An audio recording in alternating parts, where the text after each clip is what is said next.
नमस्कार. लग्नानंतर होईलच प्रेम या मालिकेच्या आजच्या भागामध्ये मी तुम्हा सर्वांचे अगदी मनपूर्वक स्वागत करते. आजच्या भागामध्ये आपल्याला पाहायला मिळतं की आता पार्थने जे ड्रेस आणलेले असतात त्यामध्ये तो ड्रेस असतो की ज्या ड्रेसने एक नाही तर तब्बल 2 वेळा काव्याचा घात झालेला असतो. कॉलेजमध्ये एकदा ती तिथेच कोसळलेली असते कारण आजूबाजूला संपूर्ण आग लागलेली असते. त्यावेळी पार्थने तिला वाचवलेलं असतं. पण ज्यावेळी ती मेन्सची एक्झाम देण्यासाठी बाहेर पडलेली असते त्यावेळी सुद्धा तिने तो ड्रेस घातलेला असतो आणि त्यावेळी सुद्धा तिचा घात झालेला असतो. तिचं स्वप्न तिथेच संपलेलं असतं कारण त्यावेळी पार्थवर होणारा हल्ला तिने स्वतःवर घेतलेला असतो. आता हे ज्यावेळी क्षण तिला आठवतात त्यावेळी तिचं मन चलबिचल होतं. तिला अस्वस्थ वाटू लागतं. पार्थ लगेच तो ड्रेस बाजूला करतो आणि म्हणू लागतो, मला कळालंच नाही की या 4 ड्रेसांमध्ये तो ड्रेस कसा काय आला. सॉरी या काव्या, असं म्हणत पार्थ आता तो ड्रेस कपाटात नेऊन ठेवतो. तर दुसरीकडे रम्या वसुवत्यांना म्हणते, आई बॉम्ब सापडला. वसुवत्या म्हणतात म्हणजे? तर रम्या म्हणते, आई बघ, मला सांग, काव्याची परीक्षा ही 16 ऑगस्टला आहे आणि त्याच्या आदल्या रात्रीच जर हा बॉम्ब आपण सगळ्यांसमोर फोडला तर म्हणजे त्यावेळी काव्याला कळालं की आपल्यासाठी नंदिनीताईने एवढा मोठा त्याग केलाय तर मग तिला काय वाटेल. तर वसुवत्या म्हणतात याचं तिला गिल्ट येईल. रम्या म्हणते शर्मेने तर मरूनच जाईल. तर रम्या पुढे वसुवत्यांना म्हणते, मग आई मला सांग, हिचा परीक्षेमध्ये लक्ष लागेल का. तर वसुवत्या म्हणतात नाही. रम्या म्हणते झालं तर मग आता आपण हेच करायचं आहे 16 ऑगस्ट असं म्हणत आता वसुवत्या आणि रम्या यांनी काव्याची परीक्षा चुकवण्यासाठी तिला त्रास देण्यासाठी मोठा प्लॅन आखलेला असतो. तर दुसरीकडे या सगळ्याची चाहूल कुठेतरी काव्यालाही लागत असते. काव्यालाही खूप अस्वस्थ वाटत असतं. काव्या पार्थना म्हणते, पार्थ मला असं अस्वस्थ का वाटतंय, काहीतरी घडणार असं का वाटतंय. आणि गुरुजींनी दिलेला तो संकेत, गुरुजी म्हणालेत की 16 ऑगस्ट हे 16 डिसेंबर सारखंच वादळी असणार आहे. काय होणार आहे नक्की त्या दिवशी, गुरुजींना नक्की काय म्हणायचं होतं, काय संकेत असेल हा, असं म्हणत काव्या खूप बिथरून गेलेली असते. तर दुसरीकडे रम्या वसुवत्यांना म्हणते, काय म्हणाला तो म्हातारा गुरुजी. आई त्याने असंच सांगितलं ना, 16 ऑगस्ट हा दिवस 16 डिसेंबर सारखाच वादळी असणार आहे. तर वसुवत्या पुढे म्हणतात आणि हे वादळी वारे आदल्या रात्रीपासूनच सुरू होतील बहुधा. रम्या वसुवत्यांना म्हणते, आत्ता मला गुरुजींच्या बोलण्याचा अर्थ कळाला. तर दुसरीकडे इथे काव्या मात्र पूर्णपणे घाबरून गेलेली असते. काव्या पार्थला म्हणते, गुरुजींचा काय संकेत आहे मला खरंच काही माहीत नाही, परंतु मी आता दुसऱ्यांदा मेन्स देते. आता काही करून यावर्षी मला मेन्स द्यायची आहेत. बाकी काही झालं तरी सुद्धा मला माझी ही परीक्षा चुकवायची नाही आहे देशमुख. मला माझं स्वप्न पूर्ण करायचं आहे. काव्या खूप रडत असते. तिला भीती वाटत असते की यावेळी सुद्धा आपली मेन्स राहणार तर नाही ना. आता पार्थ काव्याचे डोळे पुसतो आणि म्हणू लागतो, काव्या तुम्ही रडू नका, मी तुमच्या सोबत आहे. तुम्ही मेन्स देणार आहात. काव्या पार्थ देशमुख यावेळीची मेन्स क्लिअर करणारच, ती देणार आणि चांगल्या मार्काने पासही होणार.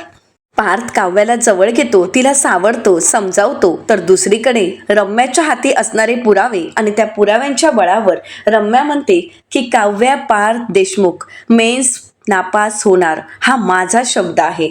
हा शब्द फक्त रम्याचा नाही तर रम्या शितोळेचा आहे. तर वसुवत्या म्हणतात, यात काही शंकाच नाही ग रम्या, पण मला एक सांग की हा बॉम्ब आपण नक्की फोडायचा कधी. तर रम्या वसुवत्यांना म्हणते, उद्या 15 ऑगस्टच्या रात्री. 15 ऑगस्टच्या रात्री पुन्हा एकदा या घरात 16 डिसेंबर घडणार. रम्या खूप चिडलेली असते. रम्या त्या फाईलकडे पाहते आणि म्हणते, नंदिनी उद्या मी धमाका करणार आणि असा धमाका करणार की तुम्हा दोघी बहिणींना माझा हा धमाका उद्ध्वस्त करून टाकणार. आता उद्या ही रम्या शितोळे फक्त बोलणार नाही तर करणार.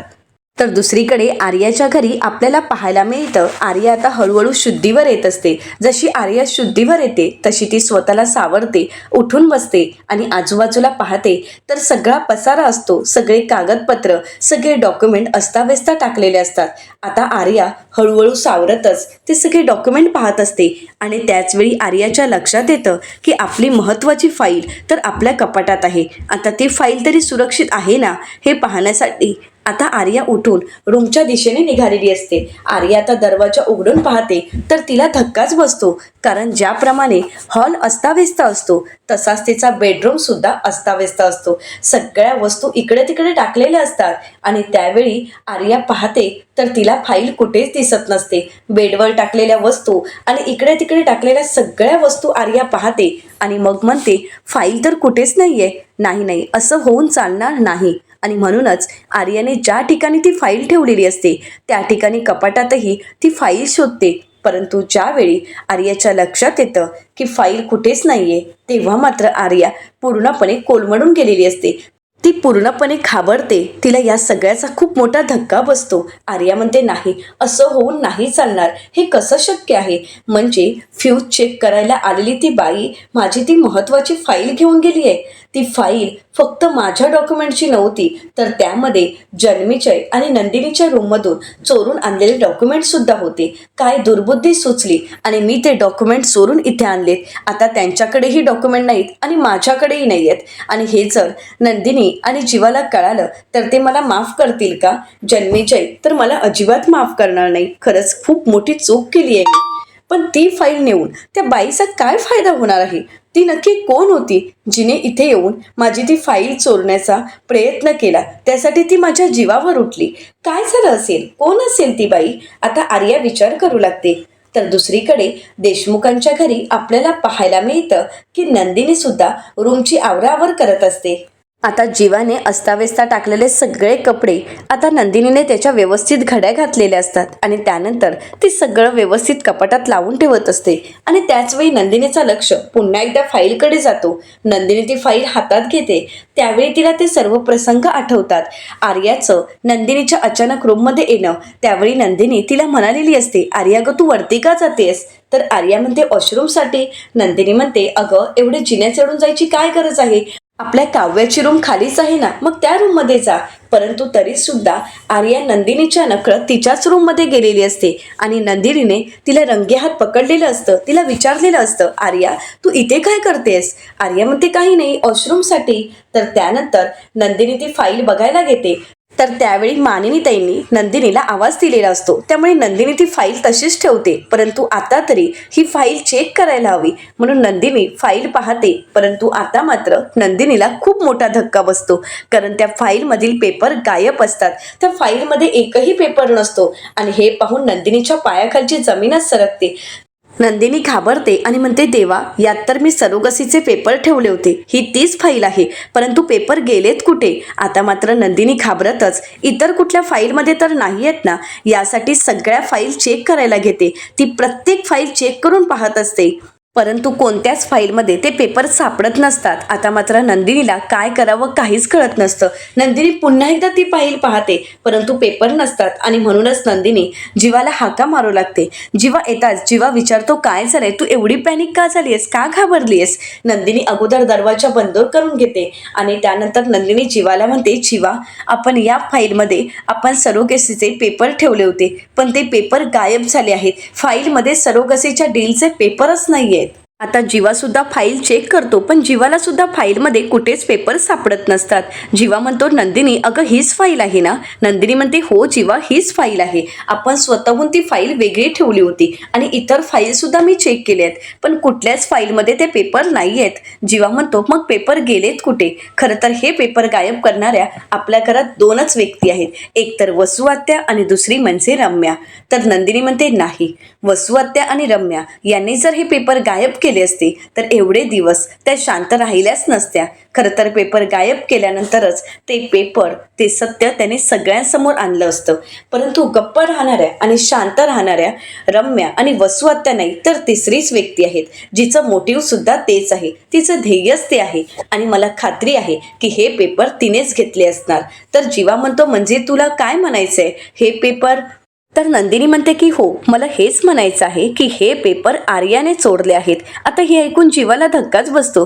जीवा म्हणतो, नाही नंदिनी, उगाच तिच्यावर तू आरोप करू नकोस. मला नाही वाटत की हे सगळं काही आर्याने केलं असावं.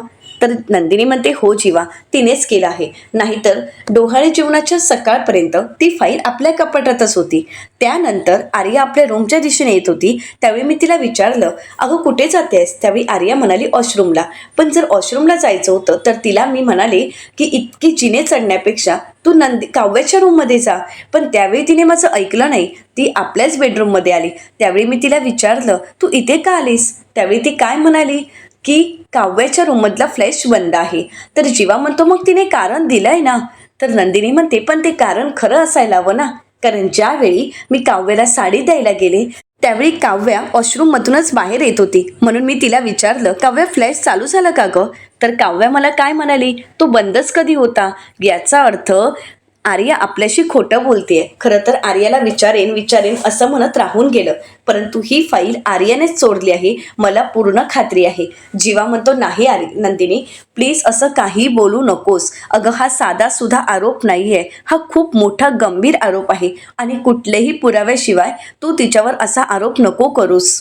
मला माहीत आहे तू जे बोलतेस ते खरंही असू शकतं, पण ते जर खरं नसेल तर मग खूप मोठी भांडणं निर्माण होतील, वाद निर्माण होतील आणि संशयाचं वादळ निर्माण होईल.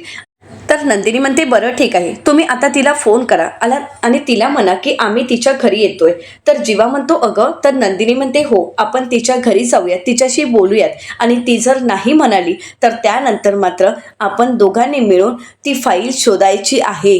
तर जीवा म्हणतो अगं नंदिनी म्हणते नाही जीवा, तुम्हाला कळत कसं नाहीये? अहो ती फाईल आपल्यासाठी खूप महत्त्वाची आहे, कारण ते पेपरच आपल्यासाठी इतके महत्त्वाचे आहेत की जर ते पेपर आपल्या हातून गेलेत तर मग आपल्याला काहीच करता येणार नाही. तुम्हाला कळत कसं नाहीये? जीवा तुम्हाला कळतंय का? आर्याच्या पोटात आपलं बाळ आहे हे सांगणारा एकच पुरावा आहे आपल्याकडे, त्याच्या व्यतिरिक्त दुसरा कुठलाच पुरावा नाहीये. आता जीवा आर्याला फोन करायला घेतो आणि आर्या फोन उचलत म्हणते, जन्मीचे मी जरा ऑपरेशन थिएटरमध्ये जाते, आज महत्त्वाचं ऑपरेशन आहे, ते झाल्यानंतर फ्री झाल्यावर मी कॉल करेनच, असं म्हणत आर्या फोन कट करते. जीवा काही बोलणार, परंतु आर्या त्या अगोदरच फोन ठेवते. नंदिनी जीवाला विचारते काय झालं? तर जीवा म्हणतो ती ऑपरेशन थिएटरमध्ये आहे, तिने फोन कट केला आहे. तर नंदिनी जीवाला म्हणते मग आता जीवा आणि नंदिनी विचार करू लागतात की पुढे नक्की काय करावं, या सगळ्याचा शोध कसा घ्यावा. तर दुसरीकडे पाहायला मिळतं, आता मानिनीताई देवाला दिवाबत्ती लावत असतात, परंतु बाहेर इतका वारा सुटलेला असतो की दिवा सुद्धा व्यवस्थित राहत नसतो. तरी सुद्धा मानिनीताई देवाला हात जोडतात, प्रार्थना करतात. आता त्यावेळी विक्रम सुद्धा आलेले असतात, विक्रम सुद्धा देवाला हात जोडून नमस्कार करतात. पण त्यावेळी विक्रम मानिनीताईंना पाहतात आणि विचारतात काय झालंय मानिनी, तू एवढी शांत कायस आणि काय झालंय, तू एवढ्या टेन्शनमध्ये का दिसतेस? मानिनीताई म्हणतात अहो बघा ना, कधीपासून बाहेर जोराचा वारा सुटला आहे, विजाही चमकत आहेत आणि मला खरंच खूप भीती वाटते. आणि त्यात तर विक्रम म्हणतात आणि काय झालंय मानिनी? तर मानिनीताई म्हणतात गुरुजींनी दिलेला संकेत, गुरुजींचं ते बोलणं. आता मानिनीताई आणि विक्रम यांना आठवतं की 16 ऑगस्ट हा अगदी 16 डिसेंबर सारखाच असेल, येणारा दिवस हा वादळ घेऊन येणारा असेल आणि ते वादळी वारे बहुधा आदल्या रात्रीपासूनच सुरू होतील. आता गुरुजींनी दिलेला हा संकेत, कारण आत्तापर्यंत गुरुजींनी दिलेले संकेत हे वेळोवेळी खरे होत आलेत आणि म्हणूनच मानिनीताई घाबरतात आणि विक्रम यांना विचारतात अहो काही होणार तर नाही ना? तर विक्रम मानिनीताईंना सावरतात आणि म्हणतात नाही मानिनी, काहीही होणार नाही, तू वेडी आहेस का, नको एवढा विचार करूस. तर मानिनीताई म्हणतात नाही, माझं मन मला सांगते की काहीतरी वेगळं घडणार, मला असं का वाटतंय की काहीतरी वादळ येणार, काहीतरी घडणार. मानिनीताईंना खूप काळजी वाटत असते, सतत त्याच गोष्टीचा विचार करत असतात. तर दुसरीकडे पाहायला मिळतं जीवा आणि नंदिनी आता आर्याच्या घरी पोहोचलेले असतात. आर्या म्हणते अरे काय झालंय नक्की, हे काय असतं, तुम्ही असे अचानकच घरी आलात? म्हणजे मी ऑपरेशन थिएटरला गेले, त्यानंतर ऑपरेशन झाल्यावर मी घरी यायला निघाले, गाडीत बसल्यावर मी पाहिलं तर फोन स्विच ऑफ झाला होता, चार्जिंग संपलं होतं, म्हणून आल्यानंतर मी मोबाईल चार्जिंगला लावला. पण नक्की काय झालंय, तुम्ही दोघेही असे अचानकच समोर आलात, काही घडलंय का, बोला ना काहीतरी. तर त्यावेळी नंदिनी आर्याला म्हणते आर्या, सरोगसीचा करार झाला, त्यावेळी आपण 2 फाईल बनवल्या होत्या, एक फाईल तुझ्याकडे होती आणि एक फाईल आमच्याकडे होती. आर्या ग, गेल्या 2 दिवसापासून आमच्या रूममध्ये अगदी व्यवस्थित असणारी आमची फाईल आता अचानकच गहाळ झाली आहे, ती कुठेच सापडत नाहीये. म्हणजे आर्या फाईल तर आहे, परंतु त्यामध्ये असणारे सगळे डॉक्युमेंट एकही तिथे नाही आहे. सगळे डॉक्युमेंट तिथे नाहीच आहेत. कोणीतरी घेऊन गेलं आहे, ते कोणीतरी चोरण्याचे प्रयत्न केले आहेत आणि त्यासाठीच आम्ही दोघंही इथे आलो आहे. आम्ही तुला हेच विचारायला आलो आहे की बाय एनी चान्स ते डॉक्युमेंट तू इथे घेऊन आली आहेस का? तर आर्या खोटं बोलत म्हणते, मी का ते डॉक्युमेंट घेऊन येऊ? आर्या विचारते, पण मला एक सांगा, मी का आणेन? तर त्यावेळी जीवा म्हणतो, चुकून किंवा ठरवून सुद्धा आणू शकतेस ना तू. हवं तर आठवून बघ ना एकदा. इट्स ओके हां, आम्ही तुझ्यावर अजिबात रागवणार नाही आहोत. पण काय झालं ते आम्हाला कळायलाच हवं. ते पेपर तू कशासाठी, कोणत्या कारणासाठी आणलेस हेही आम्हाला कळायला हवं. आता आर्या जे काही असेल ते खरं सांग. तर आर्या जीवावर चिडते आणि म्हणते, बस करा जन्मेजय, उगाच काही बोलू नकोस. मी तुमचे पेपर किंवा फाईल काही आणलेलं नाही. नंदिनी म्हणते, हो का, बरं ठीक आहे, काही हरकत नाही. मग तुझ्याकडे असणारी फाईल, तुझ्याकडे असणारे डॉक्युमेंट ते कुठे आहेत? आता मात्र आर्या शांतच होते. तर आता जीवा आणि नंदिनीला त्यांच्यामध्ये झालेला संवाद आठवतो. जीवा नंदिनीला म्हणतो, नंदिनी, जर काही असं घडलेलं नसेल किंवा जर आर्या मान्यच करत नसेल तर मग आपण काय करणार आहोत? ती जर म्हणाली की मी फाईल आणलीच नाहीये तर मग आपण कसे शोधणार आहोत ती फाईल? तर नंदिनी जीवाला म्हणते, हे बघा जीवा, तिने जर आपली फाईल चोरली असेल तर ती एकाच कारणासाठी, ती म्हणजे तिला आता आपलं बाळ आपल्याला देण्याची इच्छा राहिली नसणार. आणि जीवा, हे कारण जर खरं असेल, तसं जर असेल तर ती दोन्ही पुरावे नष्ट करण्याचा प्रयत्न करेल. तिच्याकडे असणारा सुद्धा पुरावा आणि आपल्याकडची फाईल, या दोन्ही गोष्टी ती नष्ट करण्याचाच प्रयत्न करेल. आणि म्हणूनच म्हणते जीवा की काही झालं तरी सुद्धा आपल्याला ते पेपर शोधावेच लागतील. आता दोघांनाही ते बोलणं आठवतं आणि म्हणूनच जीवा आर्याला म्हणतो, आर्या काय झालंय, तू अशी शांत काय आहेस? नंदिनी तुला काहीतरी विचारतेय, सांग ना, तिच्या प्रश्नाचं उत्तर दे. तर आर्या घाबरतच म्हणते, असेल कुठेतरी, मी ठेवली आहे, पण आता कुठे ठेवली आहे ती मला आठवत नाहीये. तर नंदिनी म्हणते, असेल कुठेतरी म्हणजे? अगं इतकी महत्त्वाची फाईल आहे आणि ही महत्त्वाची फाईल अशी कुठेतरी ठेवून कसं चालणार आहे? जा तू अगोदर ती फाईल शोध, आपण ती फाईल शोधूयात. तर आता आर्या नंदिनीला म्हणते, अगं नंदिनी, ठीक आहे ना, मी उद्या शोधेन. आज तर मी बॅक टू बॅक ऑपरेशन करून आली आहे, मी खरंच खूप थकली आहे, आपण उद्या शोधूयात ना. तर जीवा आर्याला म्हणतो, तू एक काम कर ना, तू आराम कर, आम्ही शोधतो. तर त्यावेळी आर्या जीवा आणि नंदिनीला म्हणते, हे बघा, एक गोष्ट ऐका, मी तुमचे पेपर चोरले नाही आहेत, त्यामुळे माझ्या रूममध्ये किंवा माझ्या घरात तुम्हाला ते पेपर सापडणार नाहीत, कारण मी पेपर चोरलेलेच नाही आहेत, मी इथे पेपर आणलेच नाही आहेत. आता जीवा आणि नंदिनीला आर्या प्रश्न करत म्हणते, तुम्ही संशय घेताय का माझ्यावर? तर जीवा स्पष्टपणे म्हणतो की हो, आम्ही संशय घेतोय. तुला जे वाटायचंय, जे म्हणायचंय ते म्हण, पण एक गोष्ट मात्र हीच खरी आहे की आम्ही तुझ्यावर संशय घेतोय, कारण काव्याच्या रूममधला फ्लश कधीच बंद पडला नव्हता ग. आणि जर ही एक गोष्ट तू खोटं बोलली नसतीस ना आर्या, तर संशय घेत किंवा शोधाशोध करत आम्ही इथपर्यंत आलोच नसतो. नंदिनी चल, आपण आता फाईल शोधायची आहे. नंदिनी तू तिच्या बेडरूममध्ये फाईल शोध, मी इथे शोधतो. असं म्हणत जीवा आणि नंदिनी फाईल शोधायला सुरुवात करतात. आता नंदिनी आर्याच्या बेडरूममध्ये येऊन फाईल शोधत असते, परंतु फाईल कुठेच सापडत नसते. खरं तर एक एक फाईल करून आता नंदिनी सगळ्याच गोष्टींचा शोध घेत असते. तर आर्या नंदिनीला म्हणते, नंदिनी अगं काय करतेस तू, माझ्या रूममध्ये फाईल नाही आहे. नंदिनी फाईल बघत असते. तर आर्या तिला म्हणते, नंदिनी अगं या सगळ्या हॉस्पिटलच्या फाईल आहेत. नंदिनी म्हणते, हो काही हरकत नाही, मला बघू तरी देत. नंदिनी पेपर शोधण्याचा प्रयत्न करत असते. तर आर्या नंदिनीला म्हणते, नंदिनी प्लीज शांत हो, तुला या घरात काही सापडणार नाहीये. नंदिनी प्लीज, मी सांगते ते ऐक, तुम्हाला कोणाला काहीच सापडणार नाही. नंदिनी एक एक फाईल चेक करत असते. तर आर्या म्हणते, नंदिनी अगं ह्या सगळ्या पर्सनल फाईल आहेत, तू का चेक करतेस? तर नंदिनी आर्याला प्रश्न करत म्हणते, आर्या मला एकच गोष्ट सांग, पेपर कुठे गेले आहेत, फाईल कुठे आहे? आर्याला खूप त्रास होत असतो. आर्या म्हणते, नाही नंदिनी, इथे पेपर किंवा फाईल नाही आहेत, प्लीज हे सगळं काही थांबव. तर दुसरीकडे देशमुखांच्या घरी आपल्याला पाहायला मिळतं, काव्या तिचा अभ्यास करत असते. तर त्याचवेळी पार्थ तिच्याशी बोलायला येतो, परंतु काव्या अभ्यास करते म्हणून पार्थ तिथून निघून जात असतो. पुन्हा एकदा तो तिथेच थांबतो. तर काव्या विचारते, देशमुख? तर पार्थ म्हणतो, काय झालं काव्या, तुम्हाला काही हवंय का, तुम्हाला काही बोलायचं आहे का माझ्याशी? तर काव्या पार्थला म्हणते, देशमुख हाच प्रश्न मी तुम्हाला विचारते, तुम्हाला माझ्याशी काही बोलायचं आहे का? तर पार्थ म्हणतो, नाही काहीच नाही. असं म्हणत आत्ता पार्थ पुढे जातो, परंतु पुन्हा पुढे जाऊन तो तिथेच थांबतो. काव्या पार्थच्या हालचालीवर लक्ष ठेवून असते. पार्थला काहीतरी बोलायचं असतं, परंतु पार्थला काय बोलावं तेच कळत नसतं. काव्या पुन्हा एकदा पार्थला विचारते, देशमुख तुम्हाला काही बोलायचं आहे का? तर पार्थ म्हणतो की हो, ॲक्च्युली खरंच मला तुमच्याशी काहीतरी बोलायचं आहे. तर दुसरीकडे आर्याच्या घरी जीवा आणि नंदिनी फाईलचा शोध घेत असतात. जीवा हॉलमधील प्रत्येक वस्तू पिंचून काढत असतो आणि फाईल शोधत असतो, पण फाईल मात्र कुठेच सापडत नाही. नंदिनी सुद्धा सगळ्या फाईल चेक करते, परंतु तिला सुद्धा ती फाईल कुठेच सापडत नसते. नंदिनी चिडते आणि म्हणू लागते, काय हे, कुठे आहेत पेपर? पेपर तर कुठेच सापडत नाही आहेत. नंदिनी जीवाला विचारते, जीवा तुम्हाला सापडले आहेत का पेपर? जीवा म्हणतो, नाही, कुठेच पेपर सापडले नाहीत, ना तिचे पेपर सापडत ना आपले. आता मात्र नंदिनी आर्याला विचारते, आर्या हा काय प्रकार आहे? जे काही घडलं असेल ते तुला सांगावंच लागेल. आर्या खरं खरं सांग, सगळे पेपर सगळे पुरावे तू नष्ट केले आहेस ना? आर्या म्हणते, नाही, मी असं काहीही केलेलं नाही. तर जीवा आर्याला म्हणतो, मग आर्या हे सगळे पेपर कुठे आहेत?